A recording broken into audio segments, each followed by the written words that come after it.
first album that we did, and this is our 20-year anniversary T-shirt that I'm wearing. But it's hip hop for me, Christian hip hop music. We made rap songs, we made rap albums.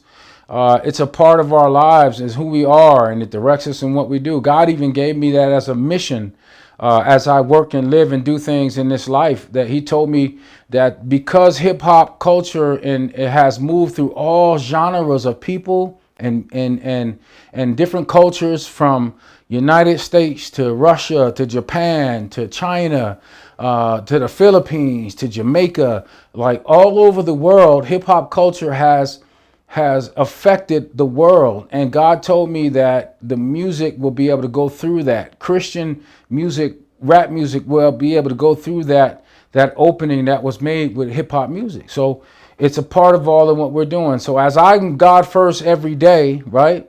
And that's why this is the title of this podcast, because before we do anything every single day, we give God our first fruits. We give God first in prayer and in worship and reading his word and studying his word and knowing what God wants us to do every day.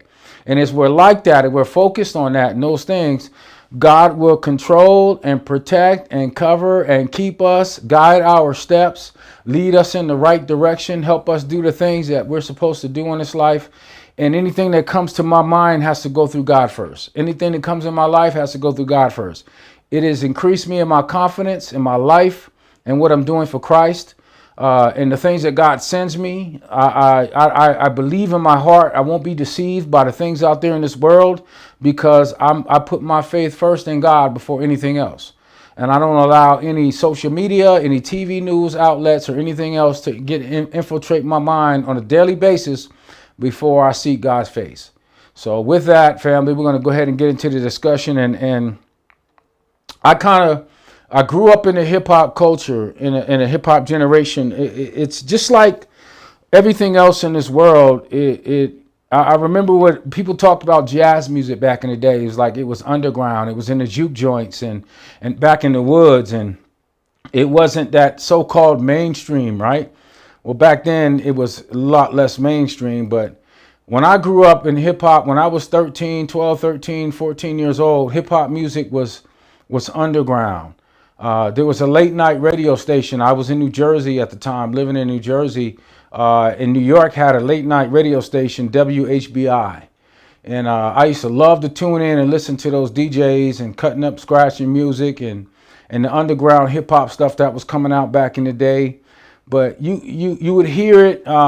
They had, when my mom, when we were young, we used to go to the Brooklyn Masonic Temple out in New York. And in the Brooklyn Masonic Temple, sometimes they would have dances and stuff in the basement of the temple. And I remember guys coming in there break dancing and up rocking is what they used to call it, and body rocking and popping locking and all that stuff. Like that was the beginning of it, but it was all underground. It wasn't where you can like watch it on TV or something like that. You know, like it grew because of the culture, right? And when I moved to California, in November of 1983. When I came to California in that time, hip hop music out here was different, right? Like they had a little bit of it here, but they did not have the full spectrum of hip hop music. It was different here. They had rap artists out here. Dr. Dre and them was really like, they had K-Day music, and they had Dr. Dre and those guys on there, and different style of hip hop. Mixmaster Spade and Rappin' Duke even, right? This is before NWA and all of that. And so the hip hop culture was totally different. So much so that like when I was going to school at Chafee High School in Ontario, I remember one time getting into a rap battle with some dudes, and I said Houdini's whole rap from their record. Nobody had heard it out here before, but I knew it backwards and forwards because it was hot on the East Coast. But I said their whole rap, and everybody was like, oh, he hit it, right? But I didn't know that I took that from their whole thing, but because they hadn't heard it out here yet.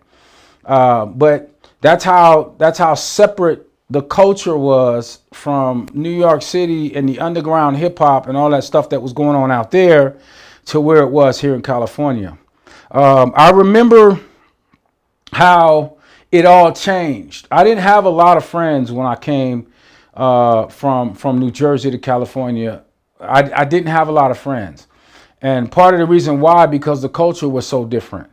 I didn't know nothing about Crips and Bloods. I didn't know nothing about like none of the gang stuff and all the things that were going on out here in Southern California. I was clueless to all of that stuff. But the culture was different. So it changed for me. Back in the day, they had this TV show called That's Incredible. Like some of us older saints will remember that show back in the day. That's Incredible. And they did a feature on hip hop and breakdancing.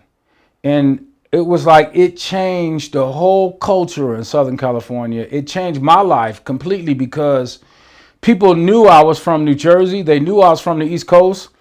They didn't really care about me. But after that feature came on and they showed the breakers dancing, and I think Ice-T was even in that episode that they had on there. And it's like all of a sudden the shift changed, the culture changed, and it started to shift, and everybody was coming to me like, hey man, you from New York, you know about this stuff, you know? I'm like, yeah, you know, like, and I became popular simply because I was from New York and I knew about the culture.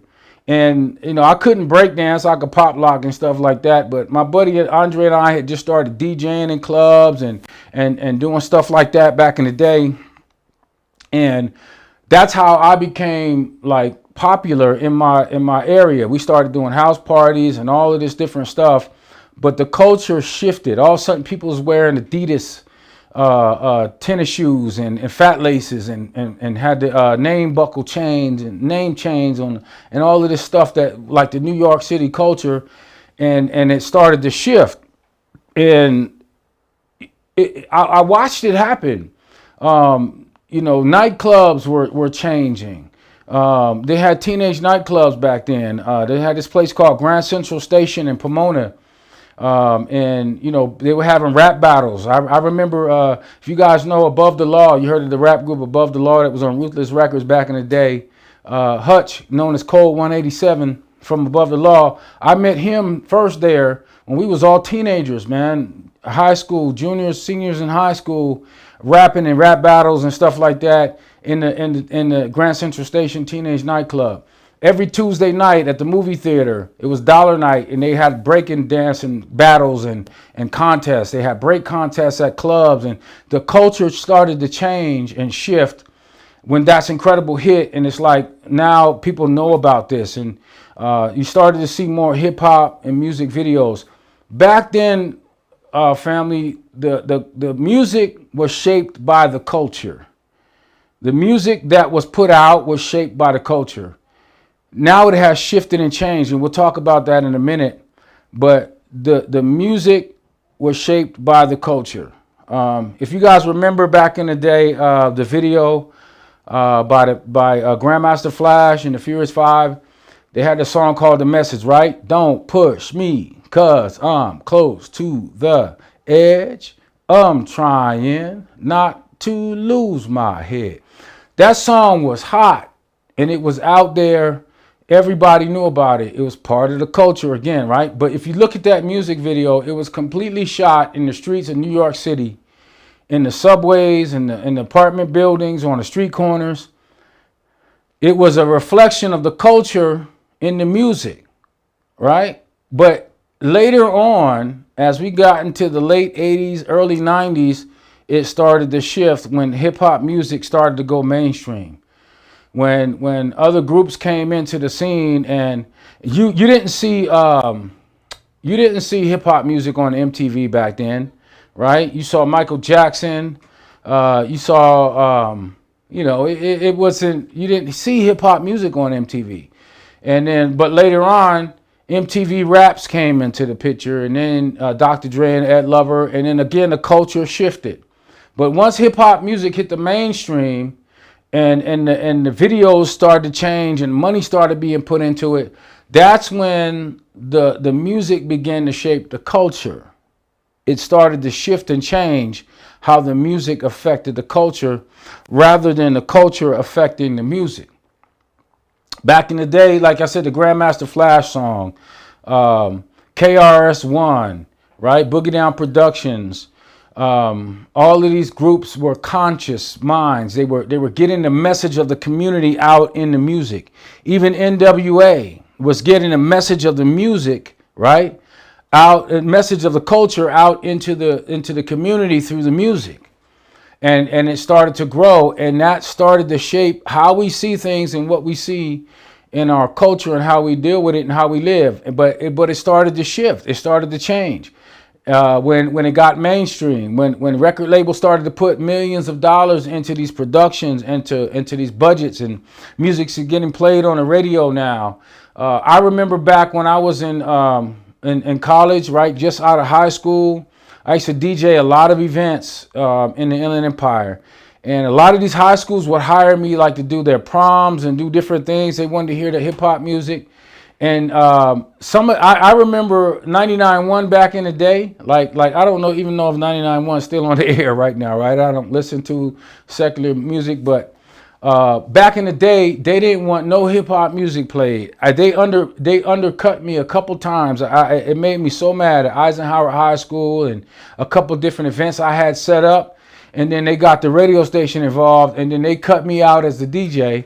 Cause they like, he gonna play hip hop music, he gonna play this and that. And now, like 99.1, that's all they play. Like these radio stations now, it's the culture has changed. The thing has shifted from the underground and not being liked to it's changed, and now it's shaping our culture now. Now then, the culture is shaping the music.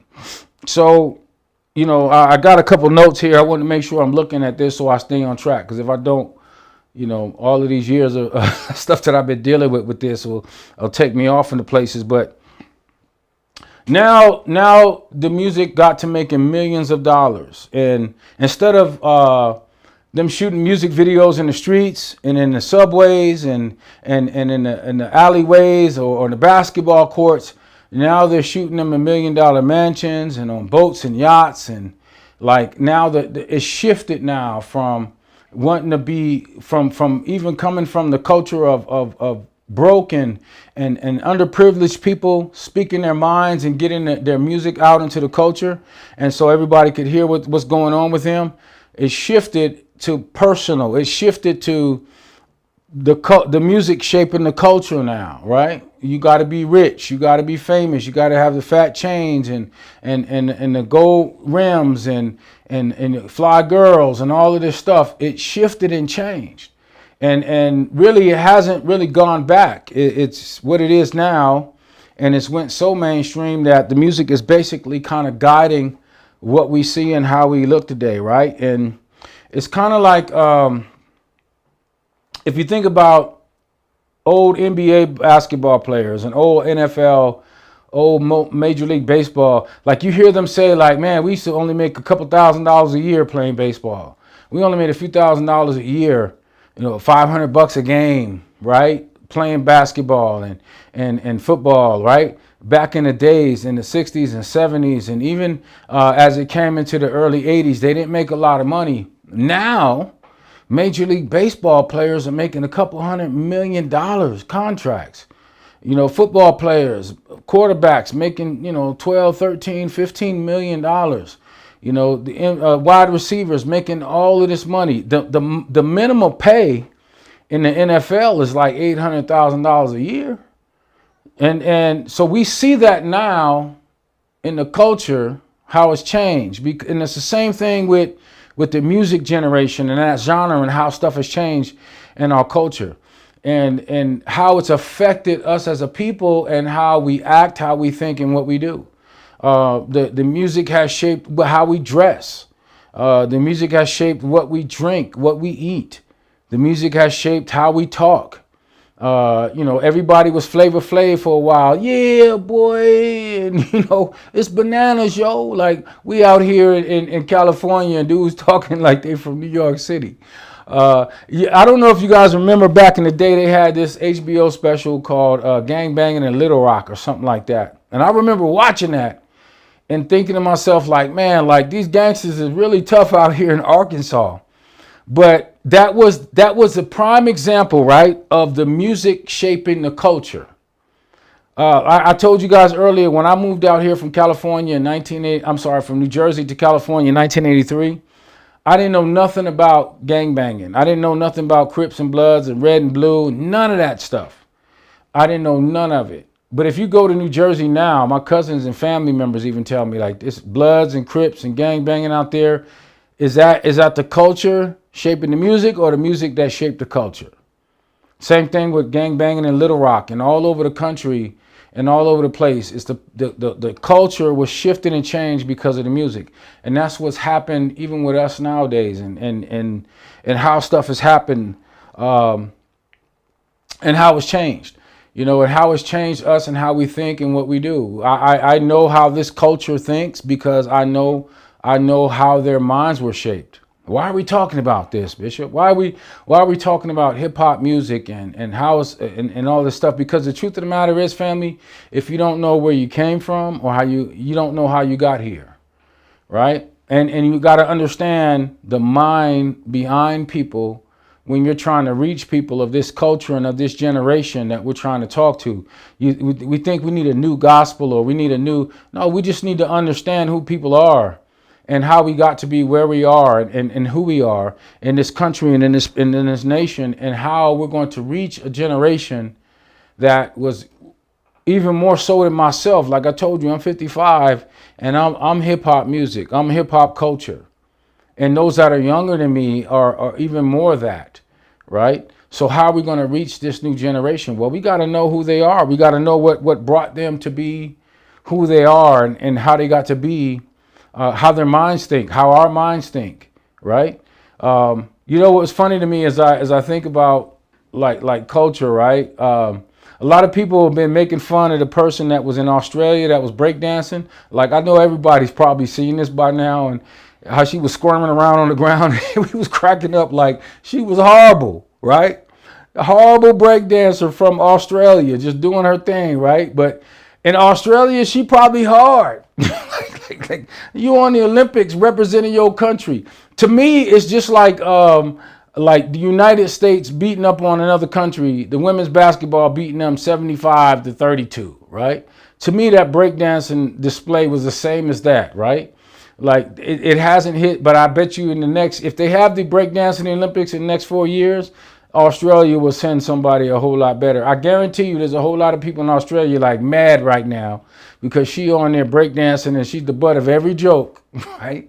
But it's the culture, right? But I guarantee you there's some people out there in Australia that's hot, that could really break dance and get down, but I bet they'll be out there representing next time, right?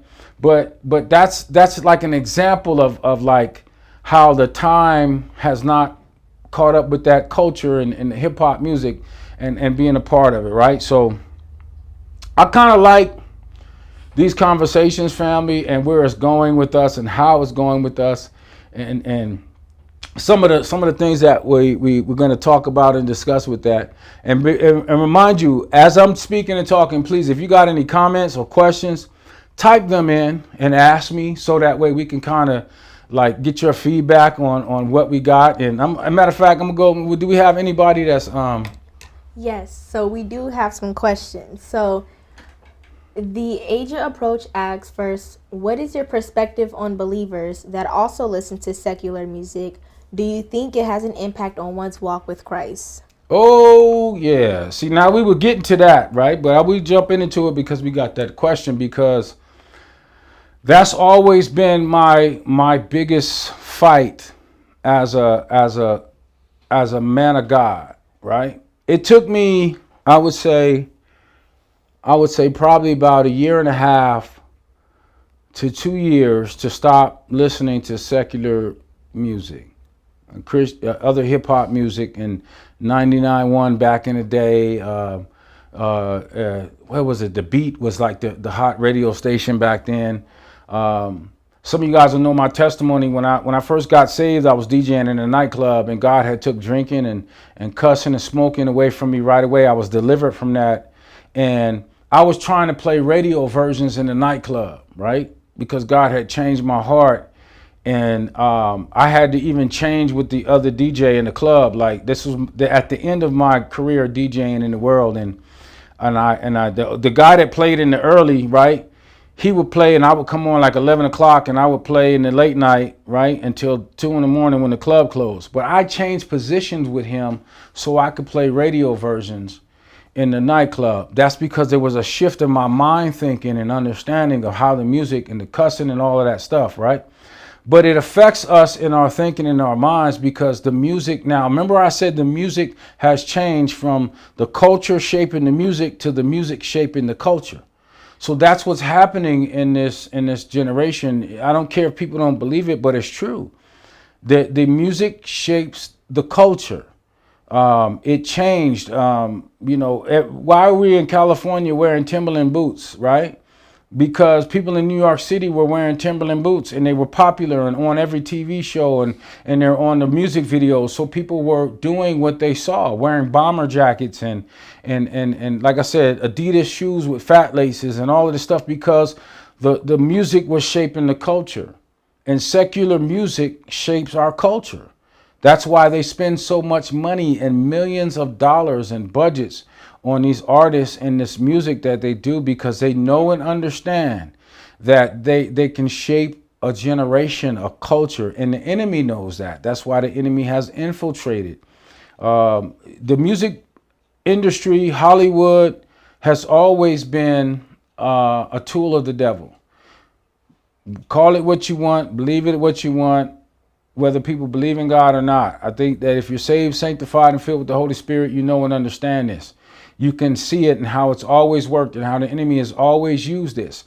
So listen to the music nowadays. God sent me on this mission not too long ago where I was watching BET after having watching it for years. And I was watching and listening to some of these rappers and I was like, they trash. And then what they talking about is nothing but filth and mess and disgusting. And this is what's shaping the minds of the young people out there, because they're looking up to these people as their role models. When I was young, like I said, right, 12, 13, 15, 16, 17, my role models in music was Eric B. and Rakim, right? KRS-One, Run DMC. I used to love these hip hop dudes, man. Tribe Called Quest, MC Light, like Queen Latifah. Like, we looked up to these artists and these rap artists, LL Cool J and Big Daddy Kane, and all of them. We looked up to them, and what they wore, we wore. When Ice Cube talked about St. Ives, ain't nobody know nothing about no St. Ives beer until Ice Cube started talking about it. You know, rolling down the street, smoking Indo, sipping on gin and juice with Snoop Dogg. Now everybody from you see them with their gin and juice, right? Because they want to be like what they see. The music shaping the culture. So that's how I feel about that, the hip hop music and the secular music and how it's affected us and how we think. I pray I answered that question. We got any others out there? Yes, so they had asked the second one, and this one says, do you think today's music has any relation to the history of oppression and enslaved Black people? Ooh, that's a good question. I think it does, and I'm gonna put this to your point in understanding. Like, all you have to do is look in the history of music, right? At general period, and especially in hip hop music. Why do you think record labels always go after deprived kids, right? They always go after kids that don't have no money, that are broke, right? They have talent and they have ability and skill. They don't have a knowledge of the music industry or the business. Why do you think they go after them? Because they can get them to do what they want in order to sell music and to bring apart, I would say, bring out the message that they want to get across in the community and the culture. It's easier to get a kid who grew up with nothing and watching music videos all their life, like I was when I was young, right? That watching these music videos, watching all these people with money and all of this stuff, and then get them to be a part of that, and then putting out what you want to put out there. So how does it go with the slave mentality and the slave mindset? because there's millions of us out there that are still growing up on AFDC and food stamps and don't have a lot, underprivileged, don't know much, not lack of education and understanding. So you're going to see those people that the industry will take and give money to and blow up. All of the artists, when I was young, you'd always hear people talk about how their contracts was jacked up and they wasn't making this money. And it wasn't until later when they started getting paid properly and got paid right. Well, that's because they didn't know no better. And the music industry took advantage of their talent and their gift and their ability to make this music, make rhymes and make beats and do all of this stuff. And it took advantage of them in order to make millions of dollars off of them. So that's part of the oppression of the mindset too. Now we can put out whatever message we want through the people that we want to do it, and we can give them minimal money while doing it. So to me, if you ask me that question, that's how I look at this mindset of oppression and all of these things as related to our culture, right? So that's a good question. I hope some of you guys might weigh in on that, you know, as your thoughts on that or your comments on that or what you think about that. But you know, it affects our minds and how we think. I know how it affected me as a man, how I thought. But I didn't trust no girl I was dating because of the music I listened to, right? Because of all the music, you know, you hear about these guys taking people's girlfriends, and you know, you like your mentality is shaped by what you're listening to. And your thoughts. We got high all the time. We drank and smoked and went out to nightclubs because that's what was in the music. That was popular. That's what everybody was doing. I was a DJ. So for me, back in the 80s, you guys, in the 80s, early 90s, the DJ was like, it was like being like Michael Jackson, you know?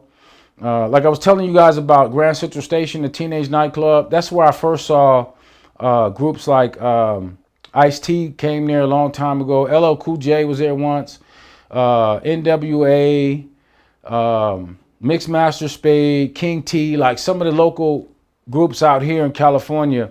But that's where we saw some of these people, and you looked up to them, like you thought about them, and you wanted to be like these people. I first started DJing there as a teenager, you know, and doing different stuff. So it shaped how we think. So you got another question for me over there? I don't want to get too. Yes, so we have one by Deborah. She asks, what is your perspective on Christians listening to and going to jazz festivals? Jazz festivals are a little different. To me, the message is in lyrics, right? And in music. I'm even kind of a lot of jazz music is more musical, right? The message is not necessarily in the lyrics. I'm really against even R&B singers. To me, if your message in your music, like I talk about people like Beyonce, right? She's a R&B singer and in music, but her message is trash, right? So I'm not cool with that. There's a lot of Christian people, grown Christian people that go to jazz festivals. I don't have no problem with that. If I was in a restaurant and playing jazz music, I'm not going to get up and walk out or something like that. And I don't think it's bad for people to get involved with those things. But you kind of got to weigh your options of where you're at and what you're doing, because a lot of the jazz music stuff is musical. It's about the musicianship in music more so than it is about the lyrics. Now, do they have jazz singers? Yes, they do. People singing blues music? Yes, they do. People singing blues music about bad stuff and doing bad things. But again, a lot of the jazz music back in the day was the music being reflected by the culture and not necessarily the culture shaping the music, right? And then the message being shaped by the music and what was put out there. So I don't think it's bad for people to go to festivals and jazz festivals and things like that. you have to weigh though. You have to think about it and be in prayer about stuff like that. So you're making the proper decisions for yourself. I don't go and attend a lot of that kind of stuff from where I came from. Is there alcohol at those things? Yes, there is. If alcohol is a problem for you, then I wouldn't say doing it. Can you go to something like that and not drink? Yes, you can. You can drink soda and do different things like that. But for me personally, it's not something that I do. It's not something that I look forward to doing. And again, mainly because I'm that hip hop guy, right?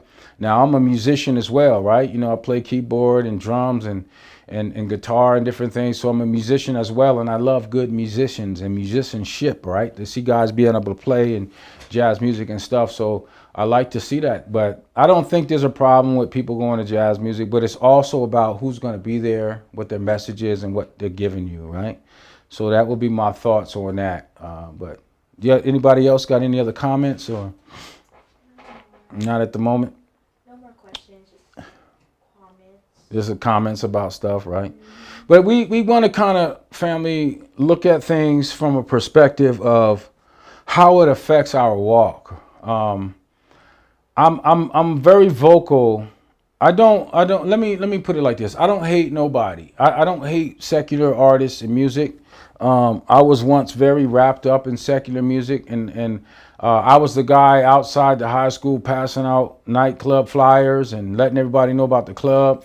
I always told people I passed out flyers to 21 and over nightclubs to people at high schools, to kids at high schools, because they always wanted to go and couldn't. And they always told people about it. They always let people know, their older brothers and sisters, older uncles and cousins. You want everybody to know what's going on. You tell high school kids about it and get them hyped up about it, and they're gonna tell everybody. And that was my strategy back in the day when I started a nightclub. 18 and over or 21 and over, it didn't matter. I would still promote it to high school kids because I knew that they would let everybody know what was going on. And like the mindset, right? The mentality of the culture shaping the music, and how the music was now changing the thoughts and minds of people, and the going into clubs and doing those things. So how it affect me in my Christian walk, how when I got saved, how God changed my thoughts, right? I told you before, like I was listening to Christian hip hop music. I was a DJ for Gospel Gangsters, and from 1999 to 2002 on the road. I traveled with them and I would DJ their shows and stuff. And when I first went like to do concerts with them, I didn't know their music that well at all because I didn't listen to Christian hip hop music. And the spectrum of Christian hip hop music back then was very thin. You had like T-Bone, Gospel Gangsters, and a few other groups out there that was doing it. And now we have plenty to listen to, right? We got a whole lot of good Christian hip hop artists and music, but it took a long time, like I said, a couple years for me to just like, okay, this music is affecting my mind and my thought and my mental, so I can't listen to it anymore.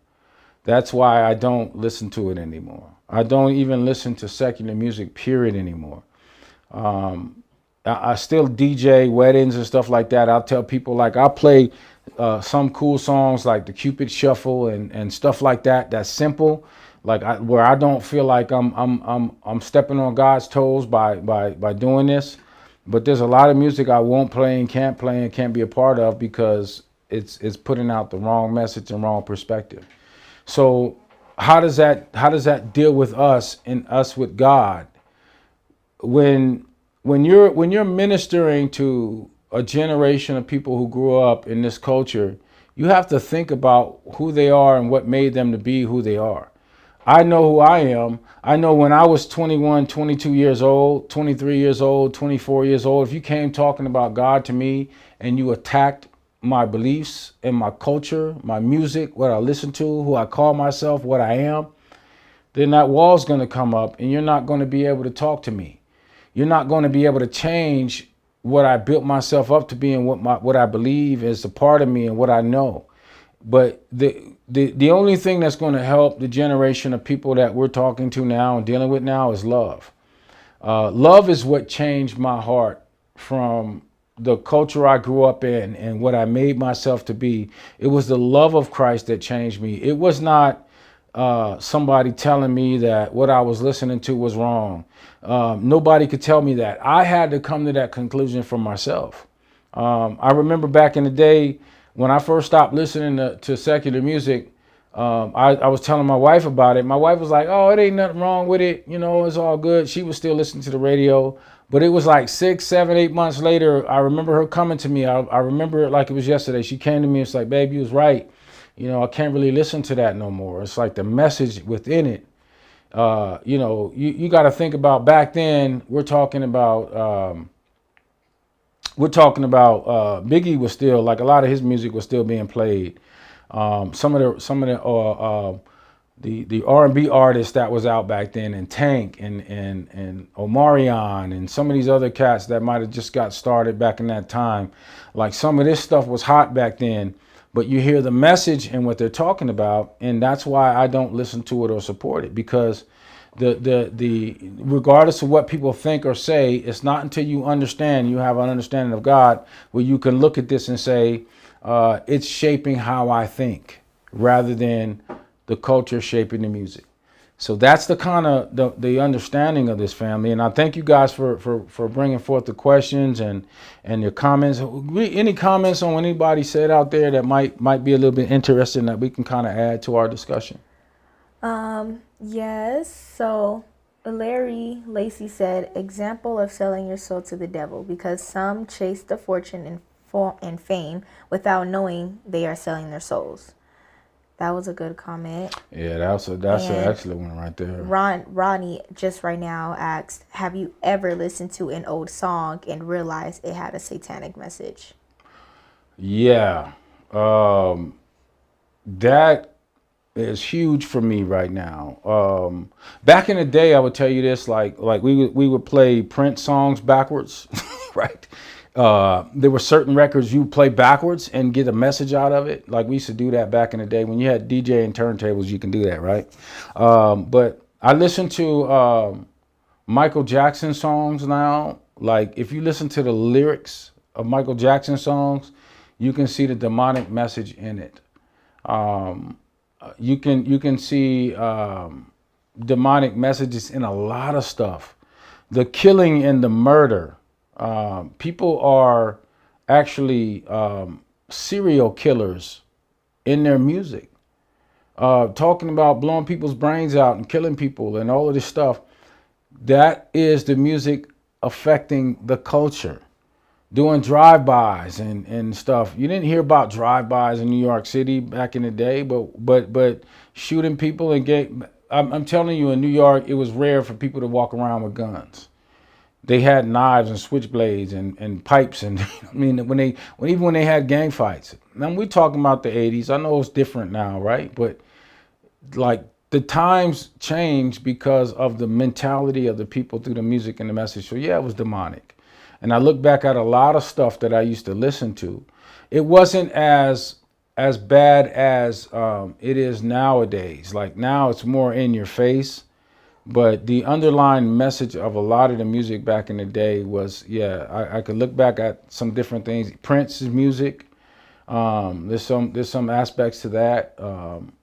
There's even if you go back to some of the other earlier day artists, that you can see the message in the music and the shifting of words of God and turning it around and the negativity that it came from. So yeah, there's a lot of that. On Larry's comment, there's a lot of people out here selling their soul, man. And there's I could say, honestly, I've watched a couple people personally in the music business get to that place where they had to make a decision whether they're going to sell out for this music and do what they were being asked to do in order to continue to go to that next step and make money, or whether they're going to keep their integrity. You will reach that point in life when you're in this business. You hear about that. People might think I'm crazy for saying this, but I watched at the beginning of this year, the Cat Williams video on with Shannon Sharp went viral, right? Everybody was talking about what he was saying, but he said something that was kind of prophetic in that. He said this is the year where everything's going to be exposed. Like he was one of the first people I heard say that this whole year. And the truth of the matter is, family, what he said is coming to pass. Like God can use certain people in situations. It don't matter who they are. You know, he says he's a believer, but that you know, different people believe and they do different things. I don't negate whether the fact that he's God, because he says it. He loves Jesus, and he speaks about being on God's side or the devil's side. It's one or the other. But then he drinks, smokes, and cusses. So you know that's his lifestyle. You do what you do, right? Christ came and died for every sin. So I don't judge him on that. But I hear the message that was spoke. And what he said about God exposing people in this year is true, because God gave me that in a different perspective, where everything the devil is doing now is in clear and plain view. There are kids out there talking about being rap artists and selling their soul to the devil. There's people out there. This one kid, I don't know who the dude is. Everybody knows him as a rapper and he's famous, but he's always got Lamborghinis and money in the trunk of his car, riding around, being hard and doing all of this stuff. And I'm like, you know, who is this dude? And then, you know, you hear him talking about one time on a social media talking about he sold his soul to the devil. There was other dudes out there, man. And you know, you hear about these rappers getting killed and all of this different stuff, and they're giving themselves away to this industry, to trying to be famous. This is nothing new, family. This is what the devil has done from the very beginning, from the very start. The devil was out here trying to get people drawn in to fame. What got the devil cast out of heaven, right? And separated from God, was trying to exalt himself above God. And that's what his whole mission is for the people that God created, is to get them to follow that same pattern and exalt themselves above God, to seek the fame and the fortune. And the devil's message is always the same. You want to know if something's good for you to do or to listen to? Kill, steal, and destroy. Steal, kill, and destroy. That's the enemy's message. And when you hear that in the music, you hear that in the songs, and you know, you got to get away from that stuff and stop listening to it. So any other comments from anybody else out there, you guys, that we could add to this conversation? We got quite a bit of text out there. Glad you guys are watching in and listening. Right. Helen said, there are underlying messages in the music today, very much so. I hear young people say they are just words. Words have meanings to them. They cannot be ignored. Deborah Washington also said, yes, the demons and devils are right in the open, especially with music, commercials, and video games. Yeah. Those are two good you know, ones. video games is a whole nother subject too, right? Because the music's in the video games. What's that one that they got the cars that they drive? What's the name of that? But yeah, words have meanings, right? That's why when you talked about like the jazz festival, I'm not too tripping about that, because it's more musical than it is about lyrics. There are jazz singers and stuff like that with wrong messages, but you know, again, you got to be mindful of stuff like that. But the things that are spoken, people are saying, oh, it's just music, it's just this and that. Listen, it shaped the way we dressed, it shaped the way we thought, it shaped the way we think and do things. It shaped the makeup that you wear, right? The clothes that you wear. I remember back in the day we were on BET. Whenever we did a show where we were on TV, I've been on Motown Live back in the day with Montel Jordan used to have that show that he hosted. Michael Collier used to host BET Live. We were on that TV show, different talk shows and stuff. Whenever we went on them shows, there was also always clothing designers outside with their clothing lines, begging that you would wear what they wanted. Like you could pick out whatever you want and keep it, and as long as you wore it on TV. If you wore it on TV, why do they do that? Because they want everybody to see what you're wearing. When they go to the like the Oscars and the Grammys and the Stellar Awards, right? And all these different well televised things, they want you to wear their clothing design so that everybody can see you wearing it, because they know the influence that you have on the minds of people out there. So yeah, the lyrics have influence, the words have influence, and things that you speak. We're singing songs and stuff and chanting things that people are saying, and we didn't know about it. Like I was talking when I was a kid and younger, watching Michael Jackson. I never thought nothing about him running around with these little kids and kids sitting on his lap and hanging out with him and stuff. I didn't think bad about nothing like that. Nowadays, I look back at it and like, man, why wasn't it, the people in saying more about this and talking to this man about the image he's projecting, but we didn't look at it that way. But the culture has changed. Now we see and know better and understand better. I don't care about talking about it and speaking about it. People may think I'm wrong or talking about somebody in that aspect, but now I see what I see and know what I know. And there's a whole lot of stuff that came out later, right, about what he was doing with these young boys. And now these young boys are grown men, and they had careers and stuff because they were brought up through him and dealt with him and the stuff that they went through with him. So yeah, this world that we live in, family, we got to keep our eyes open to what God is doing, and that's why it's so important. That's why this is the name of this podcast. That's why I speak it and talk about it every single day, and I pray people start to get it in their heads.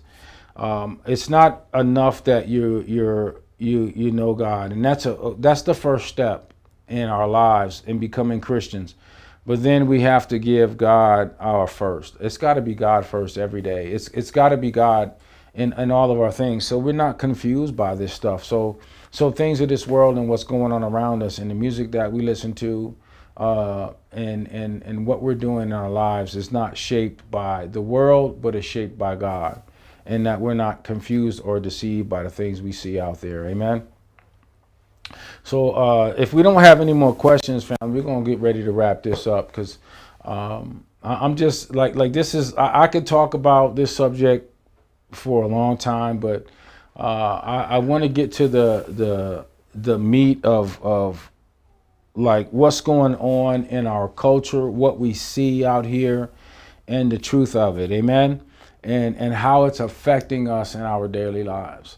I gave a little bit of the history of myself growing up in this culture and what's going on out here. We talked about some of that stuff because if we don't know where we came from or how we got here, then it's more difficult to deal with where we're going and how we as Christians are going to affect or change a generation that's coming up behind us. I hear pastors say we need a new gospel for this new generation. No, we don't. We just need the love of Christ, and the love of Christ will overcome all of this stuff. It's what saved me. It's what changed my mind. The young people that I have working with me here in this podcast, they see things differently, and it's not because they needed a new gospel. They just needed the love of Jesus, and they have a lot of the same views that I have as young men and women of God, because they understand God, and now that they're away from that stuff, they can kind of see what's going on within the culture within it. The tattoos that we have on our bodies, the music that we listen to, the piercings that we get, the way we talk and how we think and what we do, it's all shaped by what we hear and what we see. That's why the Bible tells us that your eyes and your ears are the gates, the windows to your soul. And that's why you have to be careful of what messages you're listening to. I'm careful. I don't like, watching these secular TV shows, secular movies. God was speaking to my heart just earlier this year and late last year about how a lot of these movies now, you look at the people who are the stars in these movies, like let's just say John Wick, right? John Wick was a murderer and a killer for hire, and you find yourself cheering for him while he's killing a whole lot of people. Yes, the people he was killing are murderers too, but it's like, think of the aspect of that change, right? You're championing for somebody that's out there killing people.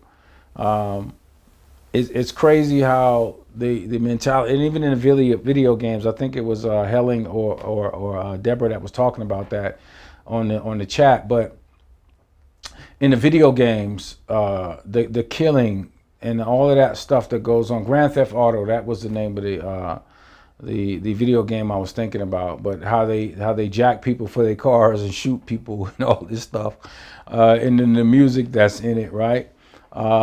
You don't think that it's conditioning your mind and how you think towards this stuff, then you're not fully taking in the perspective of what God is telling us to do. So as Christians, brothers and sisters out there, and those of us that are watching God and watching God move in our culture and watching our culture affect us in our communities. That's why we see stuff like what happened in the opening ceremonies of the Olympics and the mocking God and all that stuff. I'm grateful to the Christian brothers and sisters in Christ that stood up and they still talked about Jesus and how God helped them to get where they are. Everybody's preaching. Everybody's talking about who they are and what they're doing. Why should we as Christians be any different? And why do you think the devil's trying to keep our mouths shut? Because the truth about Jesus is what's going to change people's hearts. Christ is the only way to get to God. Jesus said it himself, I am the way and the truth and the life. No one comes to the Father except through Jesus. The Bible tells us that Jesus created all things and everything, and nothing was created that wasn't created through Christ.